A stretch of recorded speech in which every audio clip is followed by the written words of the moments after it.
Welcome to Duke Champions. Listen up. All you ever asked for is an opportunity. You got it today. Where else would you rather be than right here, right now? Yeah!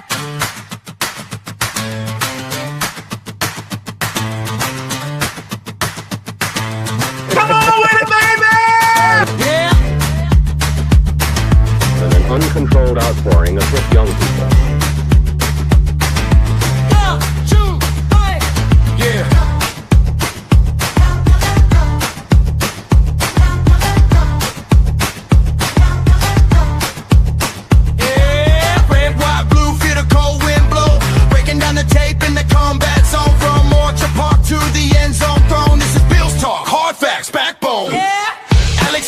Sharp insight, Randall Cypher scheming chess moves all night.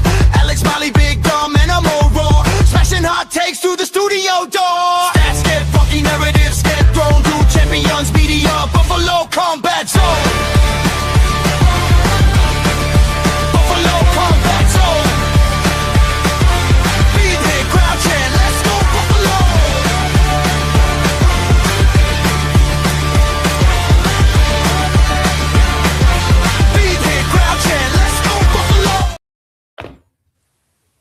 We got Randall, yay.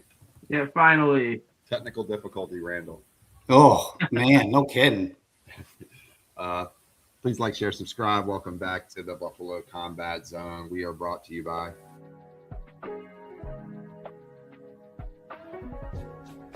For the best Italian food in Western New York, Elliot Apollos, call 716-825-3675. The Lardon Construction Group. Fubo TV, the official streaming service of Duke Champions. FanDuel, the official sportsbook of Duke Champions. For all your summertime needs, beauty pools, as well as kayak pools. CX Chronicles, your total customer solutions focused manager. W.GG, the official energy drink of Duke Champions. Hey, Sons of Erie, our artwork looks better on your walls. Hamburg Brewing, please visit our tap room on Boston State Road, Hamburg, New York. And finally, Fat Boy Surf Club for all your surfing needs. Tough game last night, boys. Miley, talk about it. We got goalied. I mean, that's kind of what it was. Jacob Dobbs stood on his head. Mm-hmm. Our top forwards just kind of had a rough series. Tage with a bad IQ play in overtime kind of cost us. He had like 2 or 3 opportunities to throw it over to Benson, and Benson probably buries it, and we move on. But I'm not going to harp on the negatives too much because we were in the midst of a 15-year playoff drought, and we made it 1 goal away from the Eastern Conference Finals after being dead last in the league at the beginning of December.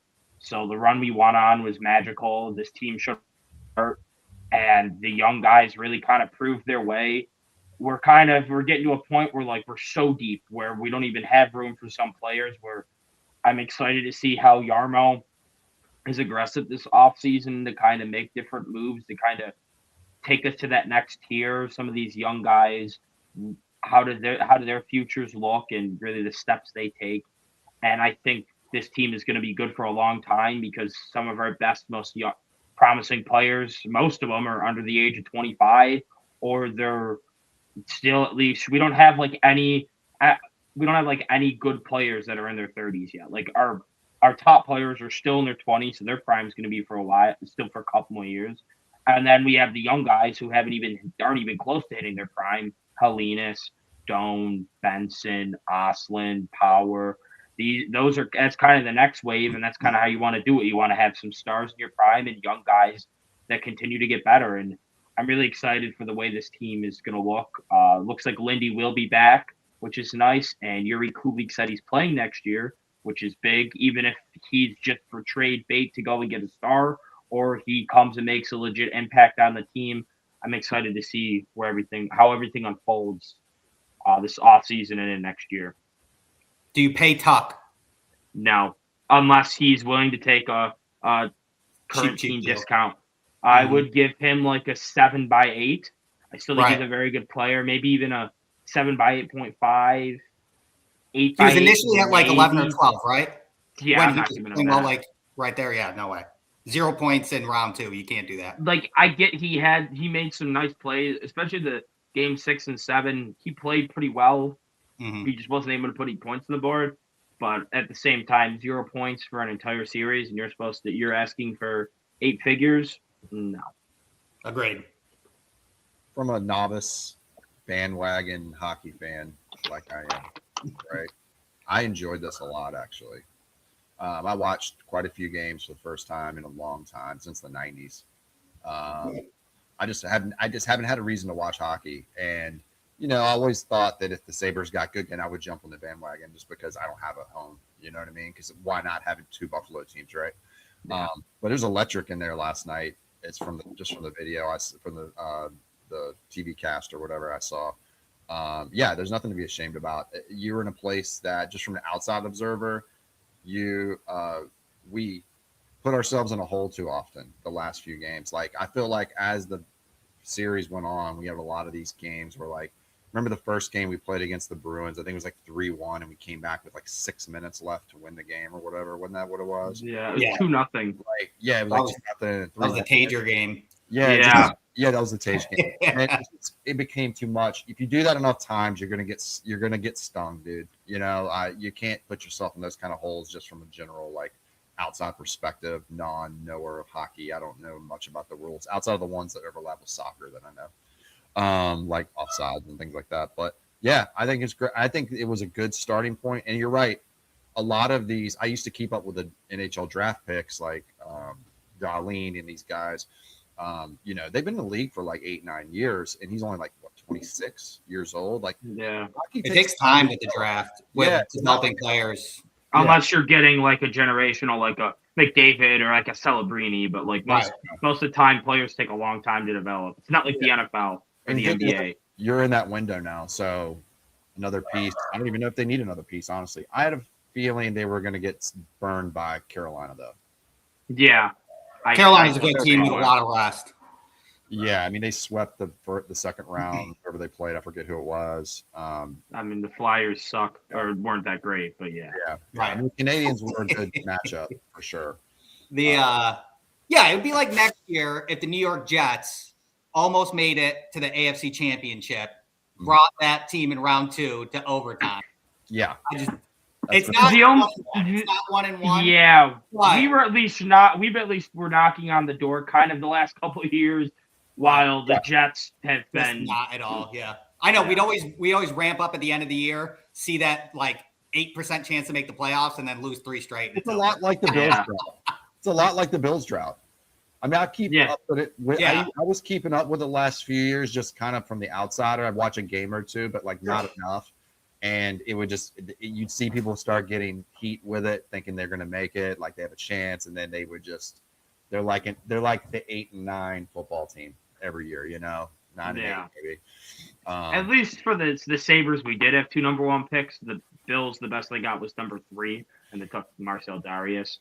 Yeah, of course, in that loaded 2011 class, they took Marcel Darius over Julio Jones, AJ Green, JJ Watt. Mm-hmm. Yeah. All right, we'll go over today to pivot here to the schedule review and maybe even record prediction. Maybe we did this last year, I think, didn't we? I don't think we did it this early. I figured we'd do record prediction right before the season starts. We don't have to do that. We'll just look at it and give our thoughts on it. Yeah, and go from there then. All right, hold on real quick. Wait a second. Discard. Let's go with Shirley.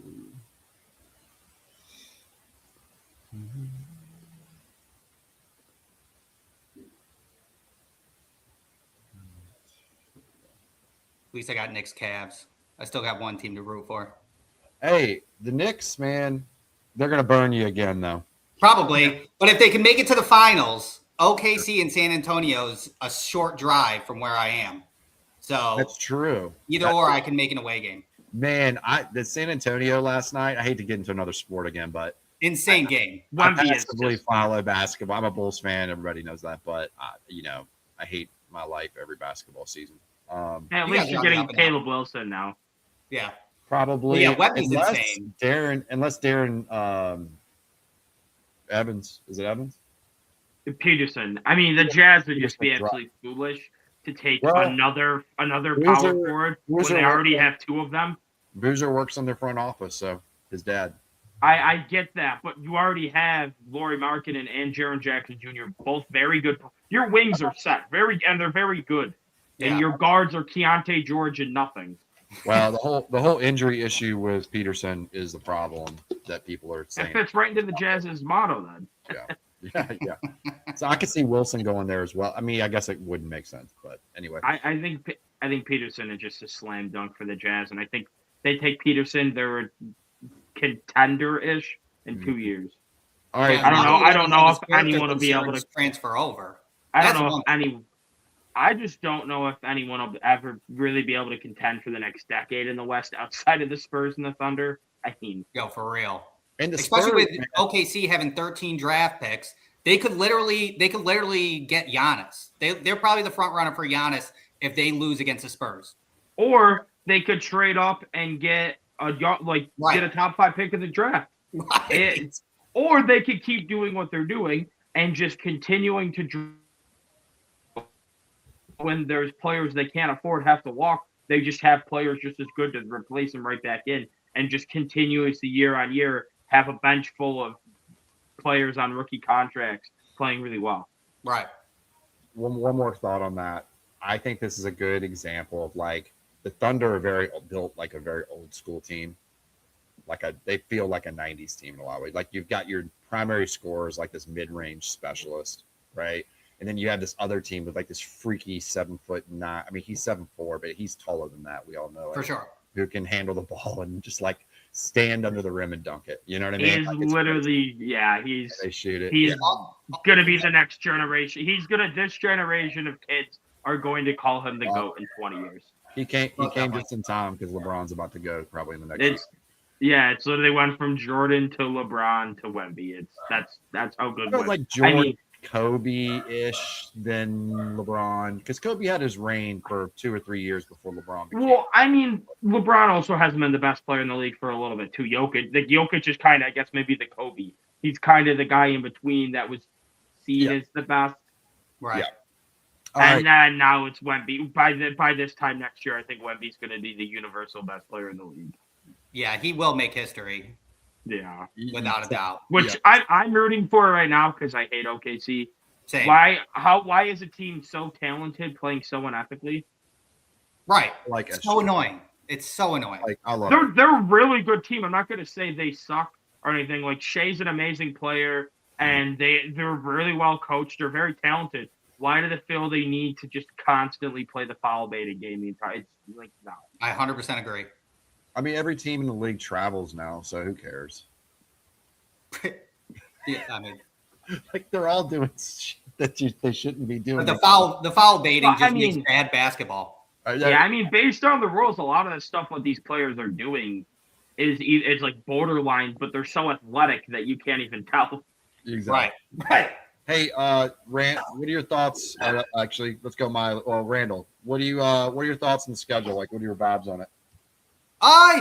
So my notes for the schedule. I mean, the gauntlet early from week 1 to 5 is not too rough if you look at it contextually. And like the early short week that we get, the Texans into the Lions. At least it's early, so you can kind of recover better when it comes down to it.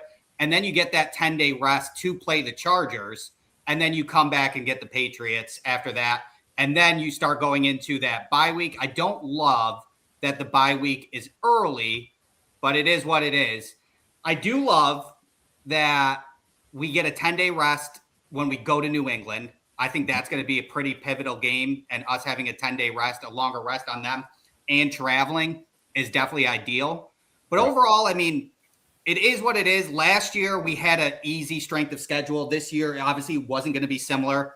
I do like the Dolphins and the Jets at the end after the Packers, Bears, and Broncos. I think the Packers, Bears, and Broncos is kind of a brutal 3-game stretch right there, but at least you can clear off, go Dolphins and Jets after there to kind of dictate where your record is. You kind of will be able to acknowledge and what you need to get to. And then potentially, maybe get an extra week of rest if we can play very well, and then we don't have to really start a lot of people against the Jets.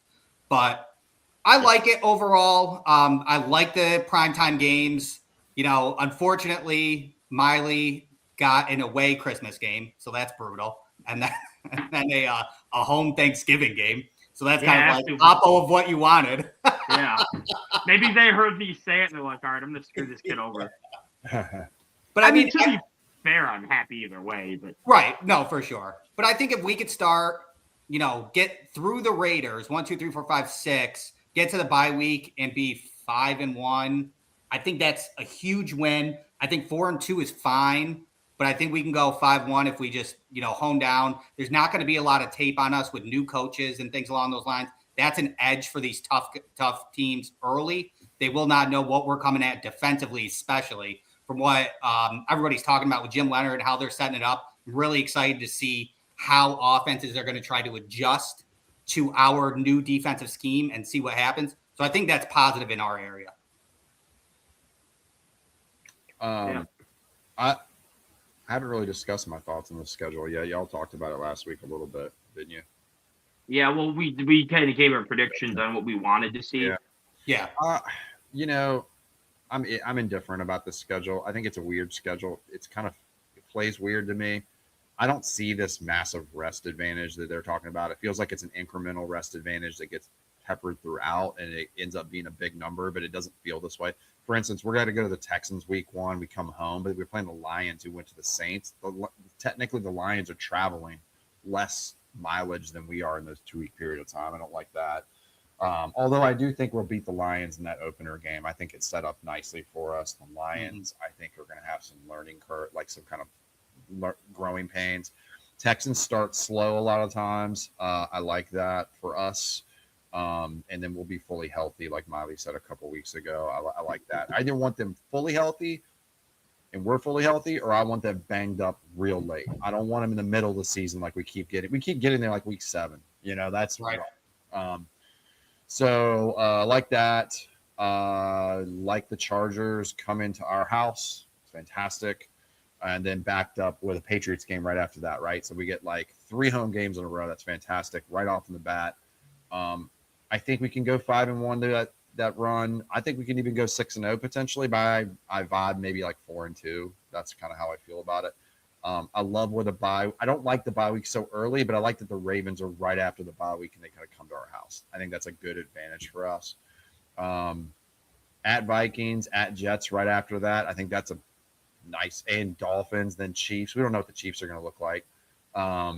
The back end of the schedule is kind of ideal outside of the fact that we have 4 of the last 6 away, right? Mm-hmm. I don't love that either, but I like the way it breaks out. I'm not afraid of the Broncos. I'm not afraid of the Bears in Buffalo. Packers game might be tough in Green Bay and going to the Patriots. I think the Patriots have a brutal first 6 games. They could really be up against it at that point. I think they're going to fall way off. How you start is almost as good as how you finish. You got to get into a flow of the season. If you start off in a hole, it's hard to dig out. And the Patriots on a trajectory to have to dig a little bit. Not saying they're going to be bad or anything. I just think that they're not coming out 4-2 in the first 6 weeks. I think they're going to be like 3-3, 2-4 kind of thing. But yeah, I think it plays fine. Like I said, it's just kind of a weird schedule. It doesn't really flow right to me, but I think there's some advantages here. I think there's some disadvantages. Yeah, that's kind of how I feel. I think overall, I like it. I don't like not having a Sunday night home game, but I'm glad that the one road game that is Sunday night is the Packers, because that's the road game I'm planning on going to. Mm-hmm. So that's awesome for me. Because I've never been to actually, it's not true. I have been to one road Sunday night football game, and it was awesome. It was when we stole the division from Miami a couple years ago. Nice. What an amazing game! What a game! Wow, that's a great game. I even called it like during the summer. When we planned the trip, I go, this is going to be Sunday night for the division. So we planned it back in like July. I just kind of had a feeling that it was going to come down to it, and we saved so much money doing it that way. Because like the week of, the prices, everything was insane. Right. And so that was cool. So, and then Lambeau on a Sunday night, that atmosphere sounds insane. But yeah, I'm really happy about facing the Texans week 1, because both times we've played them, our offense has kind of been battling through injuries. whether it was Shakir 2 years ago, and then I think Cook got injured in the game, or last year, no Kincaid, Palmer's banged up, both of our tackles are battling injuries. It's like, again, a team like Houston with how good their defense is, the only way we're even going to have a chance is a fully healthy offense. So I think having them week 1, get them out of the way is nice. I hear people like, oh, I'm afraid Josh is going to get killed. Well, we have to play Houston regardless. So, I mean, to be fair, if Josh does get killed and get injured, I would rather it be week 1. Knock on wood. Knock on wood. I don't want him to get injured. Sure. But if, like, I'd rather have it like week 1 where it's like, okay, if it, God forbid something happened, we can we know what's going to go for the rest of the season. We can kind of put our expectations, set it out right if something was to happen. And I'm not saying I wanted to, and I'm just saying God forbid. So that is, I think, nice to get it out of the way. Then having 3 straight home games, I think is cool. Having a home game before we have to go on the road to the Rams, I think is nice. If it was back-to-back road games, I think that would be a little bit of troublesome. But I kind of do like how, we have a tough stretch to start, and then we have our bye. I don't like an early bye, but at least it's after our toughest stretch of games. And then after that, we get Baltimore off a bye, so we're rested at home. And then we get a real easy stretch before the Chiefs, which is the Vikings, Jets, Dolphins. That's our easiest stretch of games. I mean, I think the Vikings could be decent, but the Jets and Dolphins might combine for 5 wins this year. So having them back-to-back and being at home before that Thursday night against the Chiefs is nice. I mean, we always seem to beat the Chiefs in the regular season, which isn't what ultimately matters, but the Chiefs also, they went through a lot of turnover this offseason, so it'll be interesting to see where they're at. The next stretch of games is, again, a tough one, but at least we end the season with 2 easy games again. I kind of like having Dolphins, Jets. If we do kind of stumble in that Patriots to Broncos stretch, maybe we only go 2-2, which normally we end the year strong, but that also different coaching we might play different. It's not going to be the same, like where it's every year. We start out really strong, then we struggle in October and November, and then we get right to the end of the year and we go on a run. That seems to be every year. I don't know if this coaching staff it'll end up being the same way, but even if we do stumble in December, then we have the Dolphins and Jets to get right. So we're kind of back on better momentum going into the playoffs. That Saturday night game, I think, is going to be really cool. I'm really excited for that. No home Christmas is a little frustrating, but I am still happy we have a Christmas game. I hate people complaining, and then the arrogance people have where they're like, oh, sorry that you don't have family to spend the holidays with. It's like, or maybe, here's a thought, I watch it with my family. Like, I know that's mind-blowing to some people that, like, maybe their family doesn't like football, but maybe I know it's a crazy concept, but I'll watch the game with my family. Interesting. I was gonna say the same, or some of these sideline people, like I think it was it Thad Brown or somebody? Was it that? No, it wasn't Thad Brown. Thad Brown didn't. It was Matt Beauvais. Matt Beauvais. He was complaining about it. It's like, you don't realize I got to do this during Christmas and do my job. I'm like, that's your job. You have one of the coolest jobs ever. Stop. Right. Celebrate Christmas on the 24th or the 26th and get it, dude. Like, seriously. Go have fun at the Bills game. Oh my God. The players are doing the same thing. Yeah, exactly. People are like, oh, Josh is going to miss his daughter's first Christmas. Okay, he can celebrate it on the 24th and the 26th. Like, kid's I don't does not remember. Exactly. I don't have just one Christmas either. Like, I celebrate with one side of the family on the 25th, and then the other side we usually celebrate like a couple days later. Sometimes the 26th. Sometimes we've done it as late, like it's right before New Year's. We've done it on Christmas Eve. Like, it doesn't have to be on the exact day always. Like, and it's in Denver. I wouldn't be surprised. Jesus was not born on that day, by the way. Yeah, it was not. Factually. Yeah, and or even like the Thanksgiving one, I'm going to it. Yeah, I'm going to it with my father, so I'm still. Yeah. And we'll be tailgating with my aunt and uncle, so like, I'll be with family and. Right. We just have a Thanksgiving dinner on Friday or Saturday. Like we're at the tailgate. Like time and dates are man-made. It's not like I'm gonna be sitting away by myself in a den on Christmas, being like, "Don't talk to me. I have football to watch." Like even last year when there was complete crap games on, when I was at my family for Christmas. We were watching the football games. Yeah, Right. exactly. Because some of them matter anyway. Yeah. The other thing that's interesting here that I forgot to bring up is the Rams-Raiders game, back-to-back West Coast games, and only 6 days of rest in between.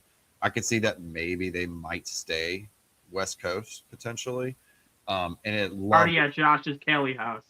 Yeah. Yeah, there you go. The Rams game being first is great too because it's good to have that game, and then the Raiders game right after that because the Raiders aren't going to be much of a threat. So I like that a lot, and then go right into the bye week after that. But yeah, another thing on week 1 too is would you say that was at least top 2 or probably top 2 most criticized Joe Brady games?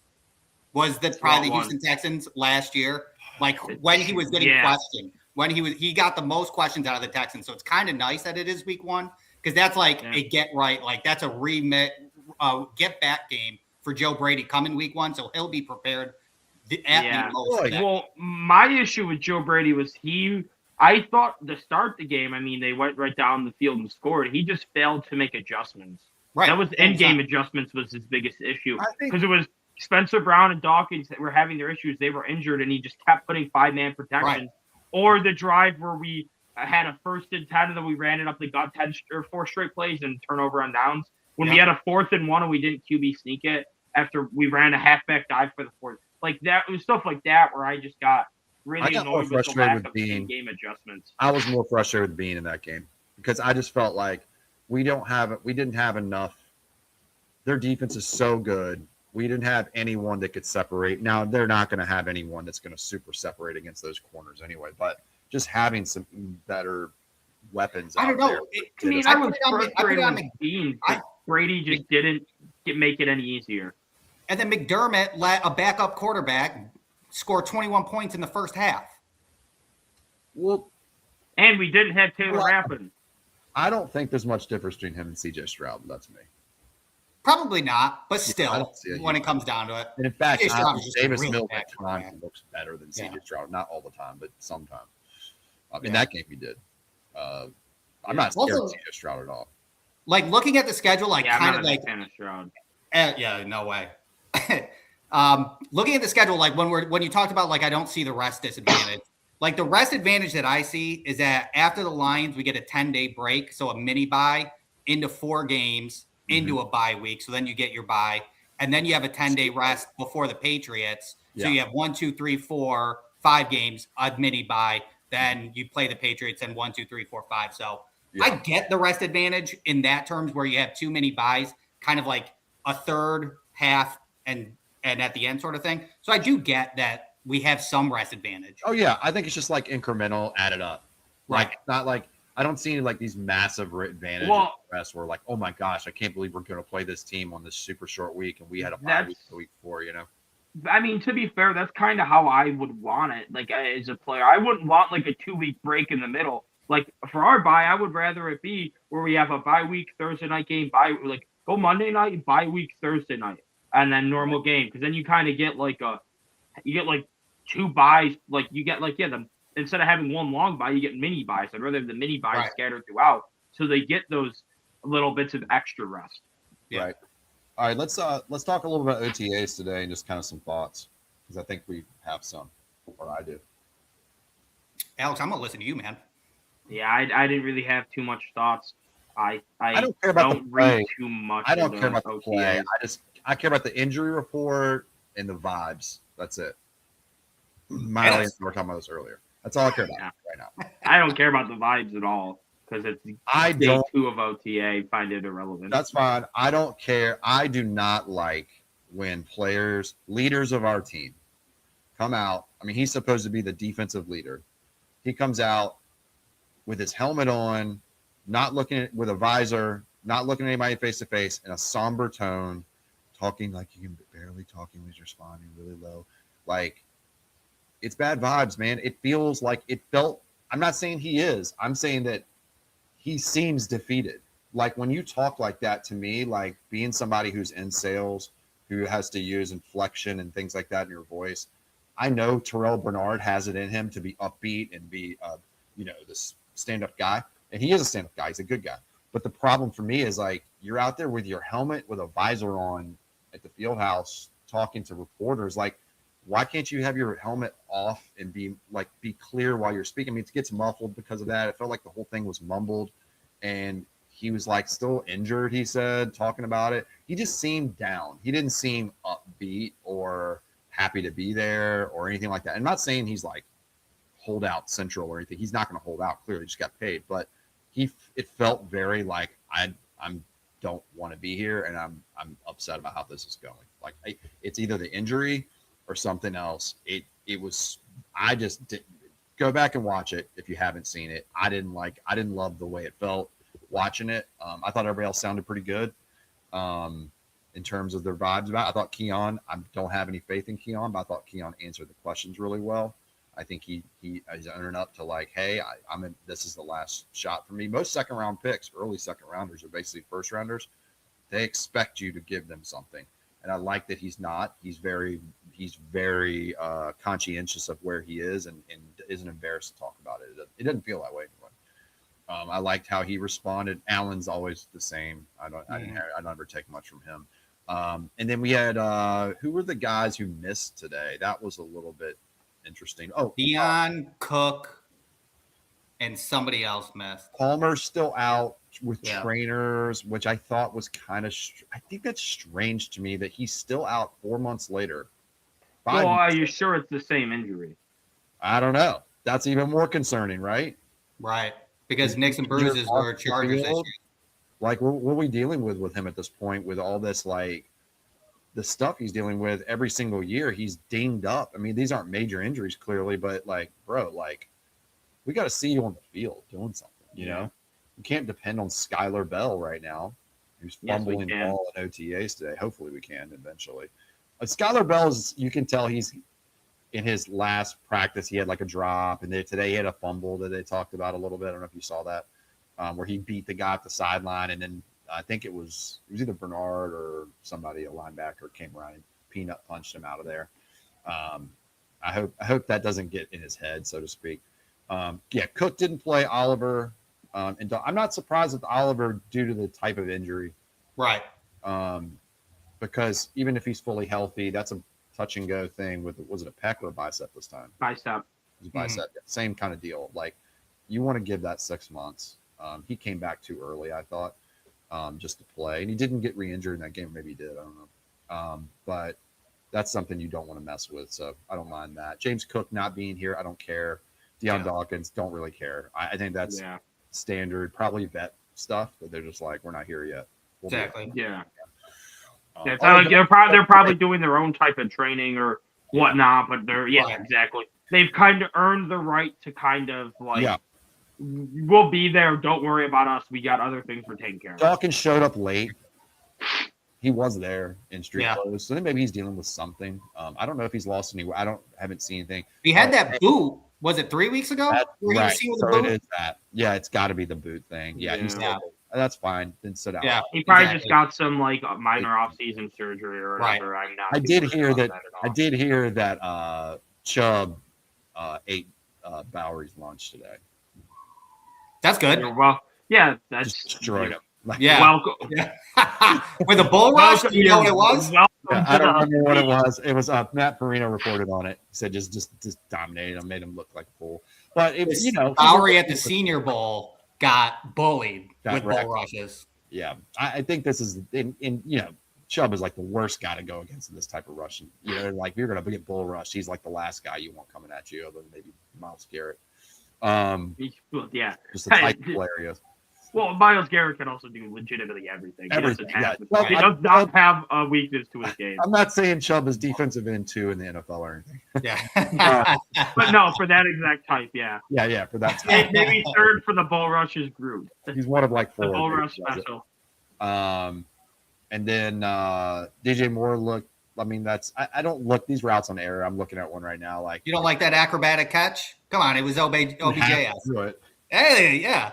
Hey, Josh Allen said he's fun to throw to. I think that's the most important thing, right? Yeah, it looked cool, but it's like it did look like he was like hanging in the air a little bit, Dude. But I think the highlights of today are 3 guys: Landon Jackson, Dwayne Carter, and Dalton Kincaid.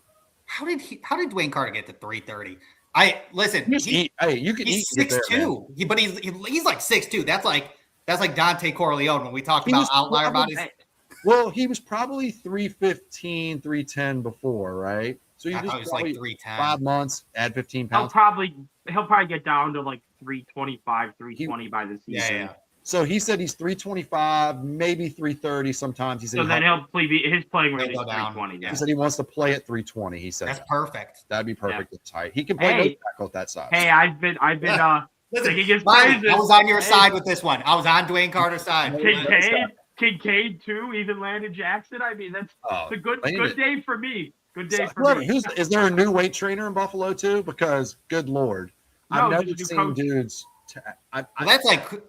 That's career for Landon Jackson. Like he doesn't have a choice. Like they probably told him, you got to get to 280, 285 and be ready. So he had time. So he isn't working out for 5 months. He's been working out this heavy for like 8, 9 months. Think about that, because he's been hurt for a long time, right? True. I mean, so Carter too. So these guys, to be fair, it is pretty easy to put on weight with the Buffalo food. So it really is, yeah. True. But this isn't food. I know from experience.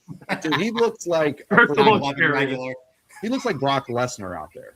He looks huge.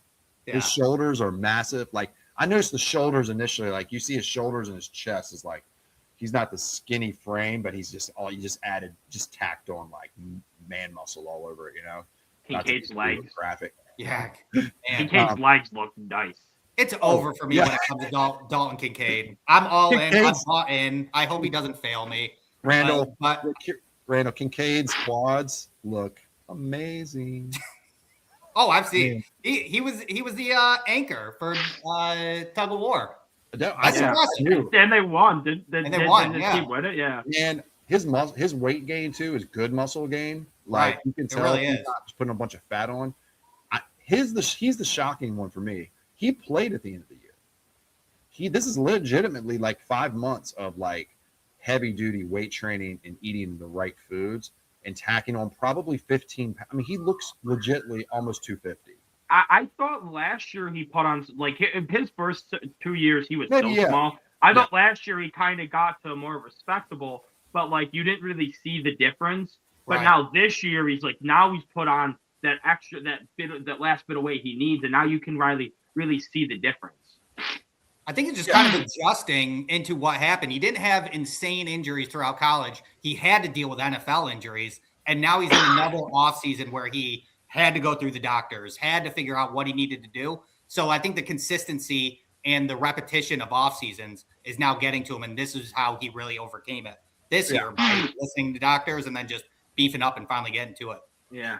Yeah, I think so too. I mean, he just looks like a different person in a lot of ways. Like his face even looks filled out. Like, some of it's age, looks it's weird, man. I feel like it looks like steroids. Mm-hmm. That'd be the worst day ever. 5 months, 5 months legitimately of him just adding on, 20 pounds of muscle. It looks like, you know what I mean? Right. It looks crazy to me. All right. So any other thoughts on that before we jump to the next thing? All right. So I wanted to get into like an offensive stat prediction. Let's see if we can get through it. I built out like a Excel spreadsheet for us. And I started with Josh Allen's numbers. I'm going to give you a brief overview of where I came to my numbers with this stuff, like where I came to my conclusions. And then we can build out what we think based on the targets and things like that from there. And I've listed everybody out to the left too. So I'm not like typing mass amounts of stuff as we go. Let's see if it works out. Because if it doesn't, then we will never do it again. You know what I mean? I thought we were each individually doing it. No, we're going to do it together. So okay. I can post like do champions, stat prediction, and it'll have just our name on it. So, and we can change on this stuff too, by the way. If you don't like how I have Josh's numbers. I think mine are going to be higher than yours. I'm maybe it's possible. Big on. Okay. I'm big on his numbers for this upcoming year. Same here. I inflated. I'll give you the reasoning behind mine, and I feel like I'm conservative here, honestly. So last 2 years without Diggs, Allen had 460 and 483 targets respectively. I'm going with 550. Can you see that? Yep. 550 right there. Okay. So I'm going 550. The reason is that with Diggs, right? He had never dipped below 567, and his max was 646. I don't see us getting quite that high because Brady's probably not going to pass the ball as much, and James Cook wasn't a part of our offense in the way he is now as much. You know what I mean? Last 4 years, yards per attempt, 7.7. I used that number. That was average, sorry. It would go as high as 8, low as 7.4. So I did 550 attempts, 7.7, 42.35 for the yardage. That's how I got to that, which is here. Okay.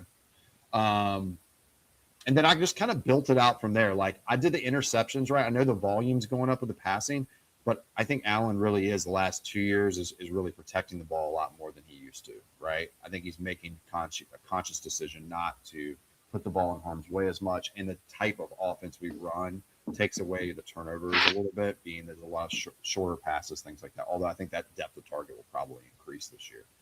And then I have him at 65% completion percentage, 33 touchdown passes, and 100.83 rate. I actually plugged that into the passer rating tool. So the rating would be 100.83. Is that it? Yeah, that's the only thing. So he was close to 70 last year, right?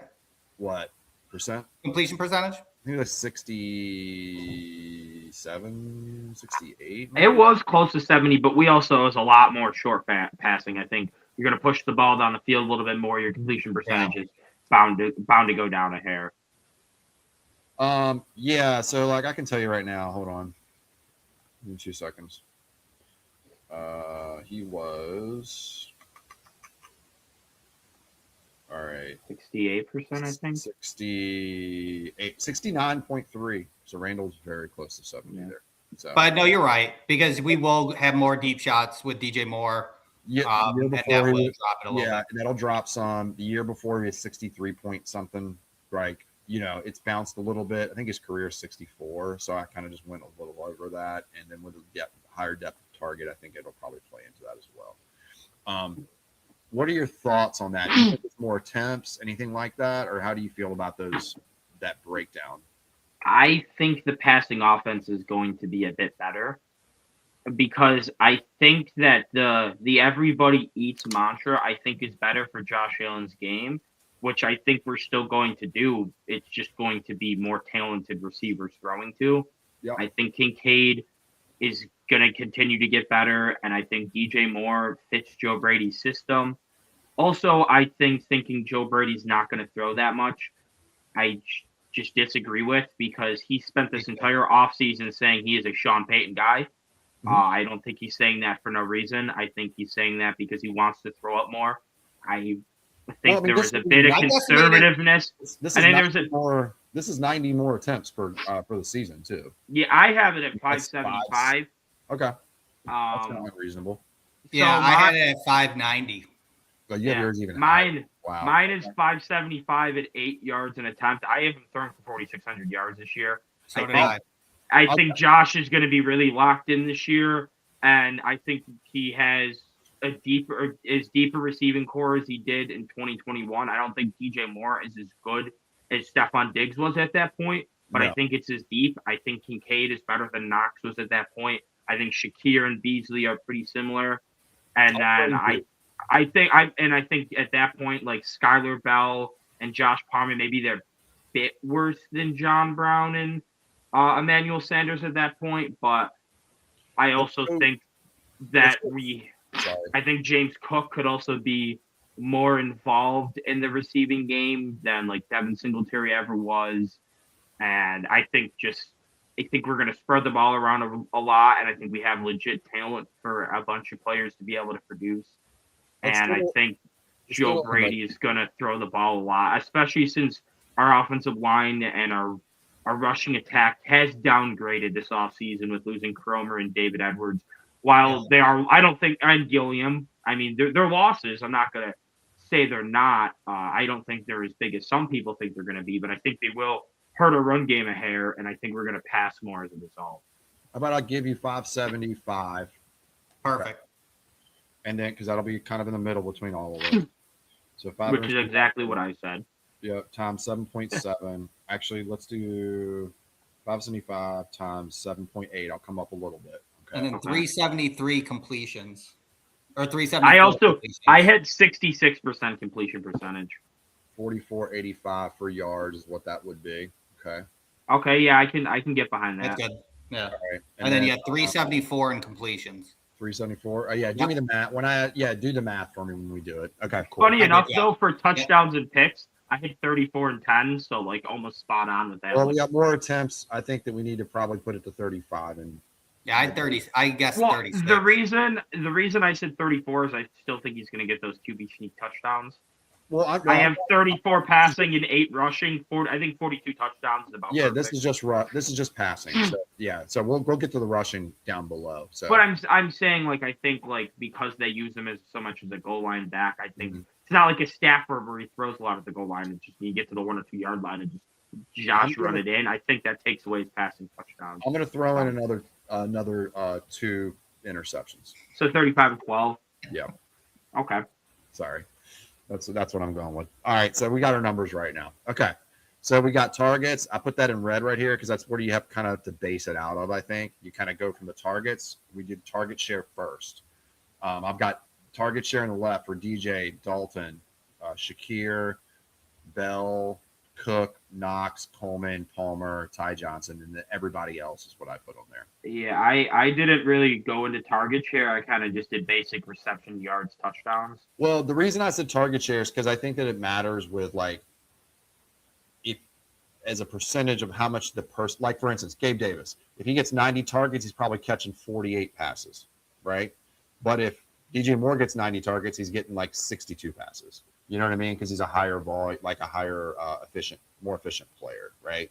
So the only target share that I did was DJ Moore because I was trying to think like, Diggs was about a 23% target share, 24% target share. So everybody eats, I put DJ Moore down to 16% target share. I would have gone even like a little higher. Well, what's 16 give us? I have 17%, which would be 100 targets. Yeah, I think I would go higher than that. Because I have my stat was 70 catches, 950 yards, 7 touchdowns. So 70 catches on 100 targets. I think he's getting. I'd go like 120 targets for sure. I had 76 catches at 110 targets, just a shade over 1,000. Okay. Well, I also think like Shakir and Kincaid are such big parts. I think I have Shakir, Kincaid, and DJ Moore all over 800 yards. Did you say? See, I don't. I had Shakir just under 800. I would put Shakir. I think Shakir is going to take a not a significant dip, but I think there's going to be a solid dip to him not being the safety valve all the time. Right, because DJ Moore can take manufactured touches. So if they put them both on the outside, you kind of guess which one you go to. So he would take a couple of those away. Not saying all half of these. But I also think DJ Moore will take more attention on the boundary, which kind of opens him up over the middle of the field. I think you'll actually be able to use him more like a legit receiver now. That's really the like question. what they like kind of how they used Shakir in 2023. Even though Diggs was disgruntled, he was still there. It kind of opened up a lot over the middle of the field for him. So let's go with the 100. What'd you say, Randall? 110? I did 110, yeah. That's in between me and you. I said 120. Molly said about 100. We'll go with 110. You said 76 catches. I think that's completely reasonable for him, right? The question is, what do you think his yard per reception is going to be? We'll just use round numbers, but I think he's probably going to be better than he was the last couple of years. I would say more like 12 yards a catch versus like his 10 that he had last year or whatever. What are your thoughts on that? I mean, I think he at 76 catches. I think he gets. I had him at 950. Want to do 1,000 yards? Doing 1,000 yards, it's 13.2 yards per catch for 76. Yeah. Now, if we want to do 950, it would be 12.5 yards per catch. Is that an even number, 950? Yeah, even number 950 divided by 76 is actually it's and there was no decimals. That was like 12.5 on the dot. Yeah, let's do that. And I think at least 7 touchdowns are in store. I have 7. Yeah, I think I had 7 or 8. Okay. That's a good build off there. All right. All right. So next, we got 465 targets left. Let's go to Kincaid.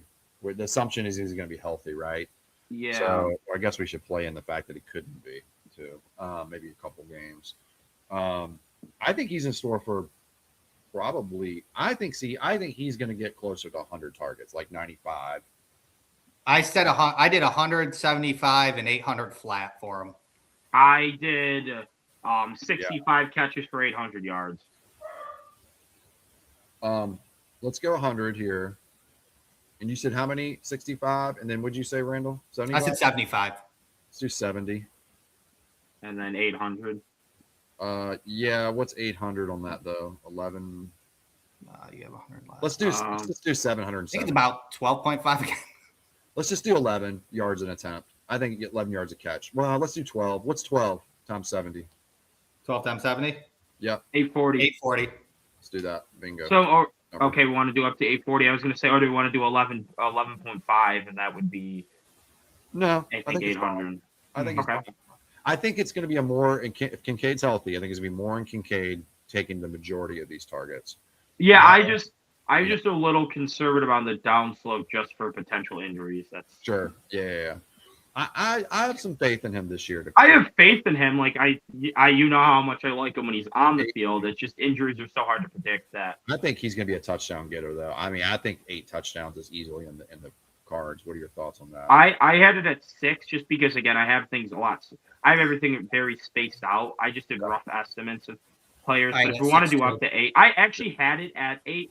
And then I moved it down to 6 just because I had other players getting touchdowns. So, yeah, we can go with 8. Let's do 7. That's what I did, too. We'll go 7. We'll do in the middle. We'll do 7 for both. Okay. It'll be very everybody eats it. All right, Khalil Shakir. I think he had 95 targets or 96 targets last year. He also did he miss any games? Shakir? Shakir played, I don't think so. No, one game. But I think it was just the last game. Oh, okay. Oh, yeah. I had 90 targets, 73 catches. Put 755 and 6. I had 70 catches, 800 yards. I have him less. I'm thinking, well, I don't have him less. I'm thinking less than that. I just think that he's going to get some targets, more targets taken. I think he's going to lose 15 targets. I put him more like 80 targets. I just think they're going to use, there maybe throw less screens to him, but I think they'll throw him. I think the middle of the field will be a little more open for them to actually throw him legitimate passes. Using him as a wide receiver this year. Or we could have a much less efficient version of Khalil Shakir. Or a more efficient version. Or less efficient version. Less efficient because his ADOT's further. Further, and his targets are going to be catch percentage will be less. So my thing is I'm kind of viewing him as like an 80 target, 55 catch guy right now for 600 yards. I think you're very much undervaluing him. Yeah, well, let's put it in the middle. If we do 80 targets? We'll do 90 targets, 60 catches. Is that I had him at 100. You had him at 80. I had him at 90. Okay. I had him at 90, 73 catches, 755. Let's go 85. Let's go 85. 85 targets, 60 catches, and I could see that happening. Yeah, 60 catches for 700 yards. 650. He's like a 10-yard a catch guy usually.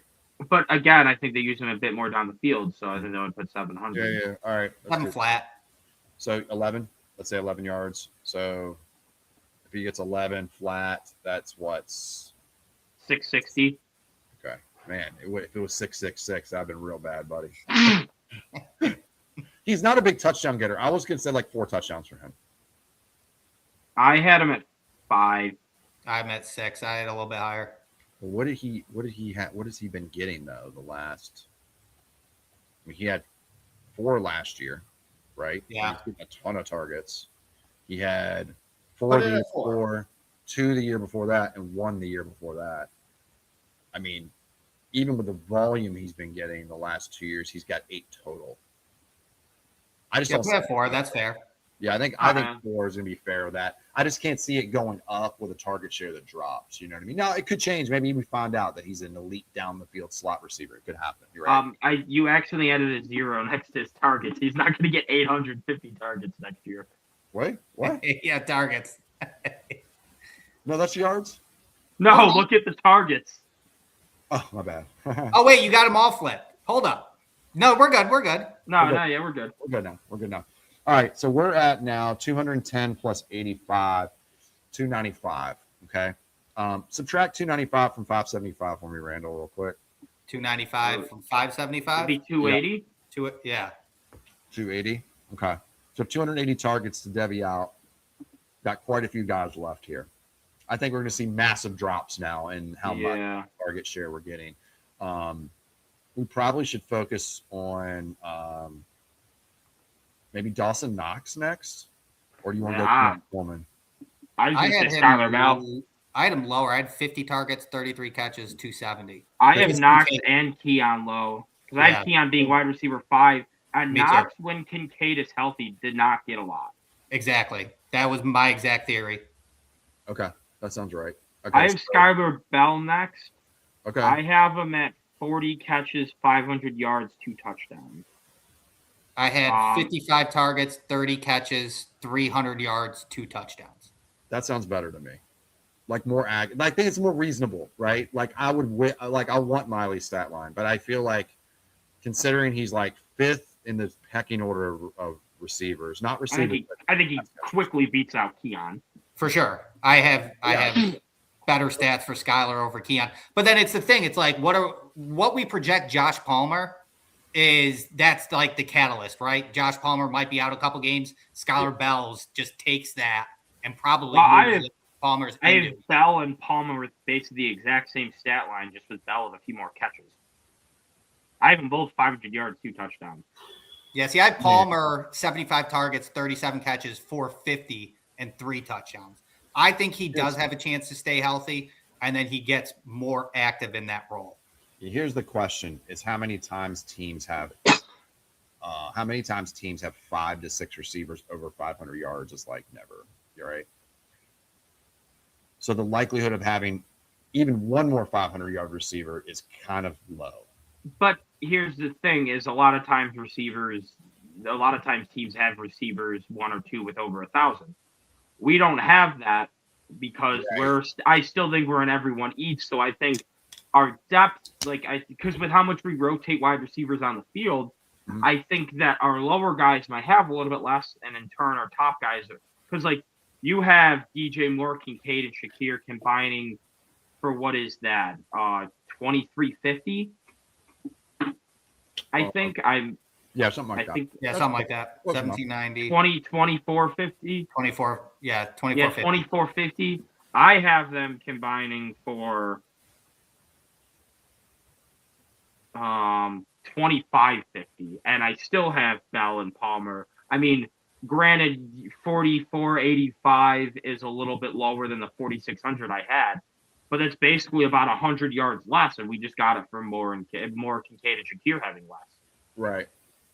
So I think if those guys are going to have less, it's because other guys are going to have more. I just wonder if Bell. Okay, so how many targets? 17 games, right? 50 targets. I had 55 targets. Well, let's just say I'm not talking about Bell. I'm just talking about in general, right? So what's 3 times 17 is what, 51? 3 targets. Yeah, it's a little over 3 targets a game. It doesn't sound unreasonable, right? But then we start talking about multiple guys getting 3+ targets a game, right? Then it starts to get less likely, like statistically. The idea that Skylar Bell won't have much production in the first 4 weeks is fair. Right. That's kind of my thought process is like the same thing with Palmer having lower. Because they're going to try Keon out. Probably. That's what I'm thinking. Huh? They're going to try Keon out, right? Like Keon's going to get a chance. First 4 weeks, they're going to see what he can do and adjust from there. I think Keon gets 20 targets at least in the first 3 weeks. I think Keon has 20 catches all year long. What do I got? I got 20 catches too. Yeah. 20 catches, 300 yards. I have 20 catches, 250, and 2 touchdowns. Yeah. I mean, I think that's a possibility. I just think that they're going to try to give him targets early. It's not going to work, and then he's going to go way down. Right. Turn into shavers. Which flips Skylar Bell's. Well. I think if I had to bet right now, bet money, I would think Skylar Bell gets 45 targets max. That's if I had to put like if you're like put some money on it, I don't think he gets to 50, but he could for sure. It's in the realm of like, I think his range is like 70 targets is high. Low is gonna be like 30 targets, depending on how. I think his low is like 45 targets. Nah, see, it depends, man. If they just don't think he's ready, or if they're like they're gonna give Keon more run than we want, or Palmer doesn't get hurt and Palmer ends up getting a lot of it, we could see this real quick turn into like Skylar Bell being wide receiver 5. I mean, it's in the cards. I'm not saying. Well, I think I think they're gonna give Keon run, but I think he's going to quickly prove that he's not good. And even if Palmer stays healthy, everybody eats offense, the 5th target I think can get 55 targets, 400, 500 yards. Let's go 50 Because again, targets. we don't have a receiver over 1,000 yards. What's your target number, Miley? 55. And what's yours, Randall? 50. And mine's 40. Mine's probably 40. Let's go with 48. Okay. Okay. I did it again. And let's say I think probably he's a bring in 12 about yards 30 kind of guy, right? 35 Maybe catches. more. I would say 30. What's the average catch rate in the NFL last year? That's 65% is That's usually what I was kind gonna of say. a- Yeah. If Skylar Bell 48 targets with a 70% catch rate gets him to 33 catches. There you go. 33 is good. That's fine. I think that's reasonable to assume. Maybe 30 to 35 range. And we'll go 33 will times 12. That Yeah. brings him to 400 380. yards. How about is it? 400. 400. Yeah. I'm okay with Well, 400. 396, but we're round up. No, we got to do exactly, bro. All right, 396. I'm Then saying. can we make it 12.1 and bring it up to 400? Sure. Yeah, 2 touchdowns works. Trust me, I like Skylar Bell. I like to glaze him too, but I have my questions. I'd love for him to be like 800 yards this year. It'd be awesome. 2 touchdowns is kind of what I'm thinking. Yeah. So we're at For sure. 14, 18. We're at 20 touchdowns now. So we're 15 away from our limit. All right, James Cook. James Cook last year had, and I think the targets are going to be similar for him every year, by the way. Yeah. I think if 40 targets last year is all he had. I think they're going to go up a bit more.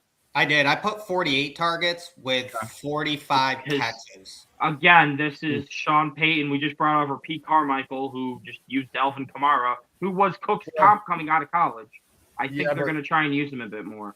And if you're having us reuse we're not using Shakir as much, that's kind of someone who makes gets more manufactured touches. So we got to get these yardage up somewhere because you're already like 200. This is already on pace for about 4,400 yards. So we have, based on my projection. His targets of the last 4 years are 32, 54, 38, 40. So I think 50 sounds good. That'd be at the high end. I think 45. I would put 45. I just think I have my questions because now we have more weapons to throw to. I feel like that they can't all go up. You know what I mean? In my opinion, we only have 90 extra targets. Well, yeah, you're having Shakir's went down. Shakir's did go down. You're correct about that. Keon's is going to go way down. How many targets Keon had last year? I don't know. I'll look here in a second when we get to him, which is soon. All right, 50 targets. Yeah. His catch percentage is really high because he's a running back. Yeah, Keon had 59 targets last year. I'd say 45. Keon's going to get like 40 next year, I think. Like 45 target, 45. Let's do 42. Yeah.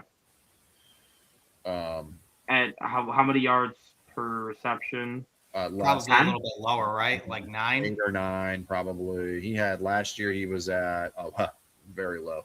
Last year was at 5. Oh no, that was something else. Sorry. Last year was at 8. It's 8, 8, 10, 8. So let's say 9. I think he's going to be more efficient. I think they're going to use him better than that. So if we do 42 by 9, 378. 370. Yeah. Yeah, that sounds right. 378. You said. Yeah. Okay. You want to make it 380? Is there a number you like? Yeah, we'll do 380 just to make it even because like this is a 5 just to try and match it up better. 9.1. That's it. And I'll say 2 or 3 touchdown catches. We'll do 3. I had 3. That sounds right. I just don't think we do that enough. I would like to do it more with him. He's a good receiver. Although he does have some drops, but outside of that, he's a really good receiving back. All right, so this is where I think a big drop's going to come from. We're at 393 for catch, so we have 178 more targets to hand out. There you go. 183. All right, we got to Knox. I had 50 targets for Knox. I have 30. I think it's going to go lower. Low? What was this? What was this target? I think Knox and Hawes have a combined 20 catches, 250 yards, and 5 touchdowns. Knox had think they just 49 last year, and he was the third highest target getter in our team with 49 last year. And that was also with Kincaid battling as much injuries. Right. If Kincaid stays healthy, which we're projecting based on his target, based on his numbers, Knox is not going to get a lot. Yeah, no. I'm saying 30. 35? Yeah, that works. Maybe we'll do 30. No, we'll do 30. I think 30, dude. I don't think it's going to be more than that. We're going to do 10. Let's just do 10 yards a catch. We might get a better number here. 20? And then go 20? Yeah, 20. That sounds right. And so it's 200 yards. Yeah, and he's going to get a couple touchdowns, though, because he's Dawson. Always does, yeah, 2. I think 3, but... Yeah, we'll go 3. No, we'll go 3. That works, yeah. 3. All right. Magic Man, Keon Coleman. Okay, what are your thoughts? Because I think it's a good one we can discuss. I'm just not gonna drink any of the Keon Coleman juice this year. This is a full wait and see for me. So I'm putting low expectations on him. I do think that those low expectations could kind of come through because it's the same old story. Even in these OTAs, it's the same exact story. He's a professional when he's here, but he needs to mature, and he says the right things all the time. So his release is better. He's quicker this year. Look at his people need to realize real quick. Tua looked like he had a strong arm when you have the camera on the field with him behind him. You know what I mean? When you're on a field with a professional athlete who's got better athleticism than 99% of the country or the world, they're going to look fast to you when you're watching them. You know what I mean? So to me, when I see him, he looks fast. I'm like, well, yeah, because the camera's on the field level. If we look from above, we can see his in perspective of like to everyone else, how fast he is in comparison, and we can see he's slow, right? So today somebody told me that they were like, yeah, Keon, I mean, he looks faster now. I'm like, it's like one route is a slant, like right. I'm not drinking the Kool-Aid. I'm not going to do it. I'm going to say like 40 targets. That's my guess. But what are y'all's thoughts? Oh, I was going to do 37 targets. I did 35 targets, 20 catches, 300. Well, if we do 37, that brings us to 115 less to divvy out. With Coleman, Palmer, and everyone else. Well, with Palmer, that'd be basically Palmer, Ty Johnson, Ray Davis, Jackson Hawes. Yeah. Yeah, like and then maybe a fullback might get a couple. How many are left, did you say? We'd have four people left after this and 115 targets. Oh. Seems like a lot. No, I mean, Palmer will get a good amount of targets. I have Palmer at half of those, so 115. Yeah. I'm at 65 targets. Wow, really? Yeah, I have 50. Yeah. Wow, I was thinking 35. They paid him $12 million a year. I mean, Brandon Beane last year came out and said that he was going to be the change person. I'm sure that they are going to put him into the system. You know what's interesting? When we do these numbers and the targets and like the completion percentage, we're actually not following. We're doing the target follow, but not the completion follow right now. I wonder what our actual completion percentage is after we put it all added up in here. We're close to that right now, but interesting, yeah. Yeah, because we really haven't been tracking the yards or anything. We're just doing like, well, we think this based on the player, but not on. After we go, make sure we have the right amount of targets. Yeah. I can add up the receptions. I can add up I'll add up the receptions right now, just real quick to see where we're at. I think Keon's complete yards per reception is going to go down. Thoughts? I don't know. I don't think his yards per reception will go down. I think his reception rate could go down. We're at about a 70% completion percentage right now. Oh, okay. All right. So that's There you go. yeah. There you go. Even with Keon in here at 20 and 37. Yeah. Oh, Yeah. interesting. Because that's like what, a 57% or right around there. Something like that. Yeah. Yeah. The running backs are giving us a little boost here. Yeah.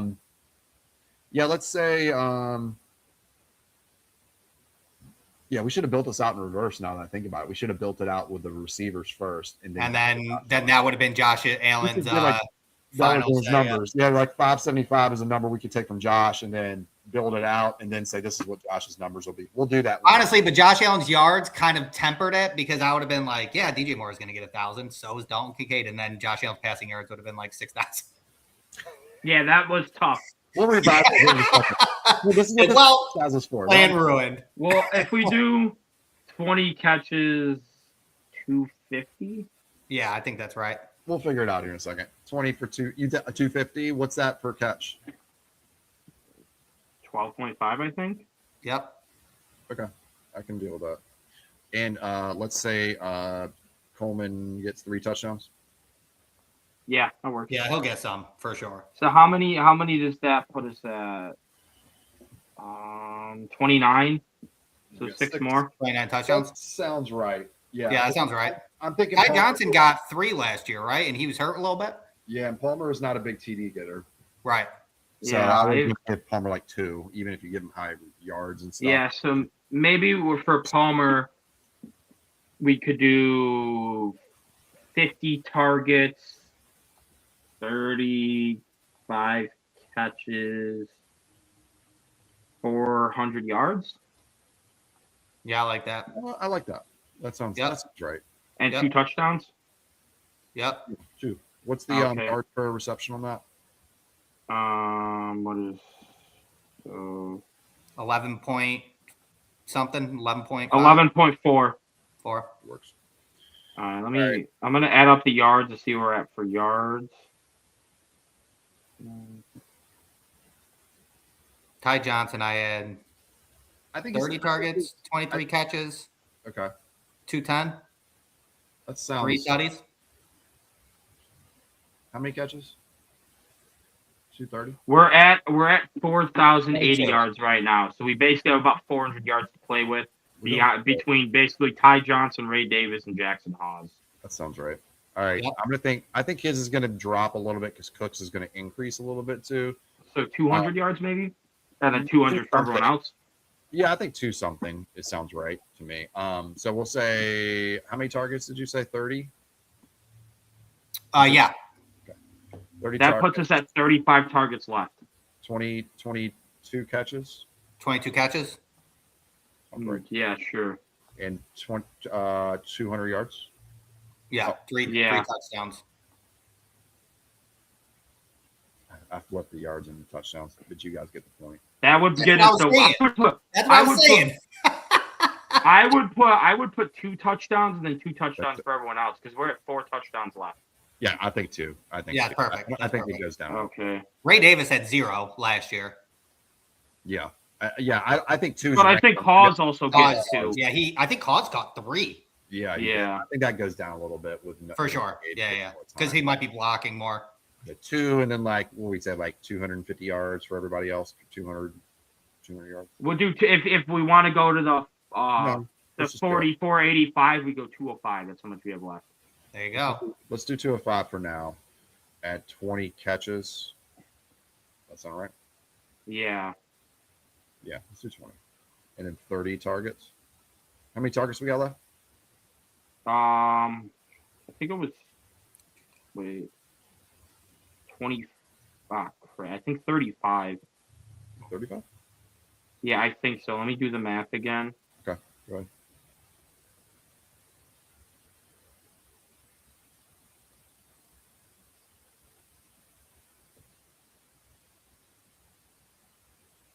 I did math wrong. Wait, no, yeah, 35. 35. Okay. All right. Well, let's so 575 times a 60. Do we want to do it at 65% completion percentage? I had it at 66. We got 66 just now. Is that no? 66 Do we want to have? I'm saying I had Josh's projection being 66. Oh, what's this add up to? What do we have? Do we know? Are the receptions correct? What are the reception total? Yeah, let me do the math on all of these. Because then I'll do the completion percentage if you give the receptions. Because we did get to 575 targets. 398 receptions. That'd be 398. 69.2% is that completion. So that I don't think that's awful. That's fine. Maybe do we want to put it up to 69 or do we want to kick down a couple of receptions per MVP season? Yeah, let's kick it down a couple. Maybe DJ Moore. Yeah, DJ Moore gets 73. Yeah, well, let's do 70. Let's do 73 divided by 110. 66% catch percentage. And then maybe, or 74, I think sounds a little bit better. I think that one extra catch. Because that brings it to 67% catch percentage. All right, 74. That's a 70% right there. If you want, and that is yards per attempt would go, or yards per reception would go to. I can see Shakir being at 55 out of 85, but that's me.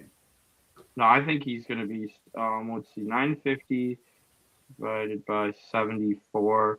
His yards per catch go up to 12.8 for DJ Moore. Right.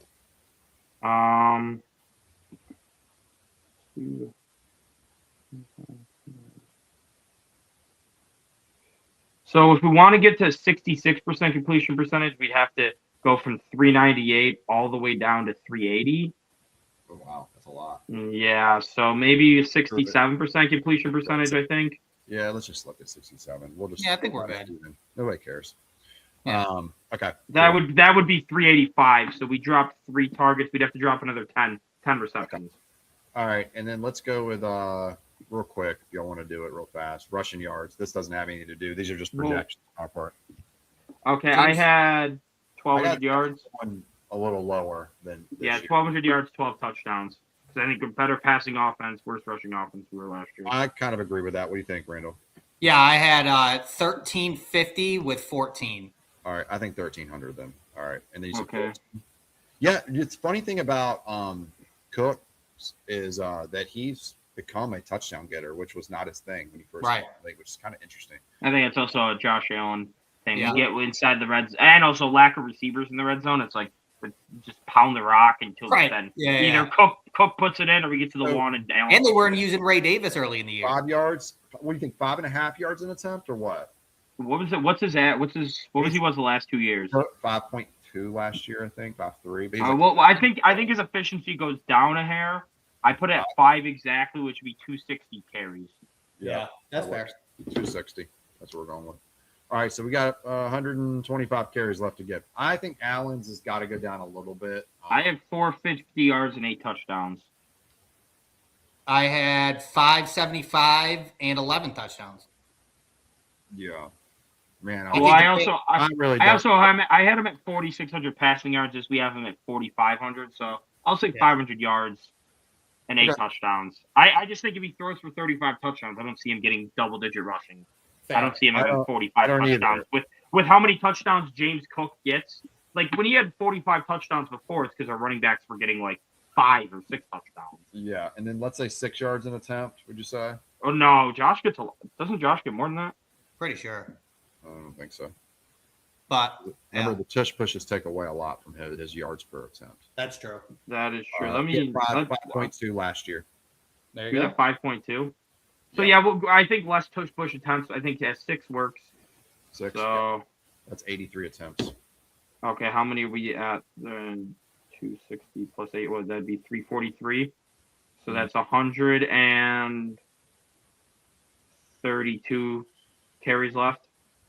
Yeah, that sounds right. 132 between Ty, Ray, and everybody else. Ty kind of stepped into like being the RB2 last year. He's not just a third down back. You know what I mean? I think they would. I think Ray kind of probably steps back into that role a little bit more. Yeah, me too. Oddly enough, looking at it he here, had to figure out his weight, his playing weight. Ray had more carries last year than Ty Johnson. Yeah, Ray, that makes sense. Crazy to me. Yeah, but he had because the Jets game, he went off. Okay, so but they got 58 and 50 last year. I think that that's probably the case again this year, like a 50 and 60 or something like that. Yeah, because that would bring to 110, and then that would be 22 carries for everyone else. Yeah, I think that's good. One thing with Josh Allen, I think he has a career low in fumbles. Okay. He's holding babies all off season. I get 1 touchdown for Ty and Ray. What do you think? Maybe 2 for Ray? I had 2 for each, but I also had 12 for James Cook. So, yeah, we'll do 2 for Ray, 1 for Ty. That works.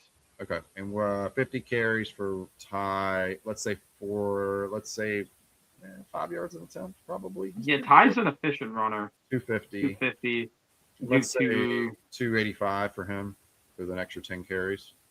Yeah, 285 divided by 60. That'd be 4.75 yards per attempt. That works. And this one's 5, right? Yeah. And How many passing touchdowns did we have for Josh? I forgot. 35? 35. Yeah. 35. So that's what, 22, 23, 24, 25? Mm-hmm. So that's 60 touchdowns for the year?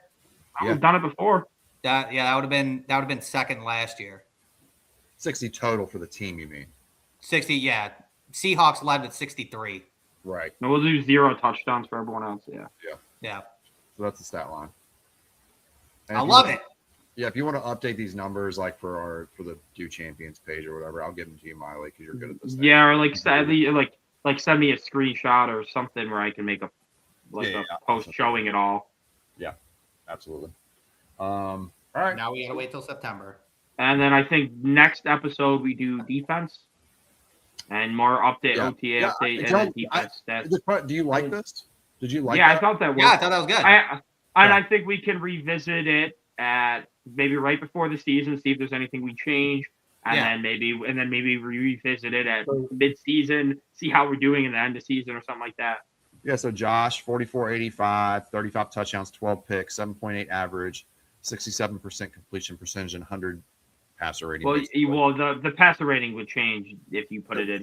Yeah, it'll probably be. It'll be a little higher, right? It'll be around. Let's just say around 100 when we do. Yeah, because I think a couple more yards and more touchdowns, but also a couple more turnovers, but also a little more efficient. Yeah. So we're not going to even that. I'm not going to give you like the attempts and completions when you put out the numbers because people don't care about that. They just want to see the like round numbers. Right. DJ Moore, 950 yards, 7 touchdowns, 74 catches. Kincaid, 840, 70 catches, 7 touchdowns. Shakir, 660, 60 catches, 4 touchdowns. Bell, 2 touchdowns, 40 yards, 33 catches. It kind of went good here. Palmer was actually next. Well, Palmer was ahead of Bell in this scenario with 400 yards. Or they're tied, sorry, with 400 yards. And then James Cook with 380, and then it kind of goes down from there. Keon Coleman, 250. But yeah, we'll do defense next week. Defense might be a little smoother just because we won't be building it out. Yeah, we don't have a quarterback to base everything off of. It's just kind of like it's less predictive, I guess, so to speak. We'll be talking about sacks, interceptions, tackles. Maybe. Yeah, basically is all we'll do. Maybe fumbles. But yeah, I think those are reasonable. But y'all got anything else? No, good to go. All right, like, share, subscribe. We'll see you guys next Monday at 8:00.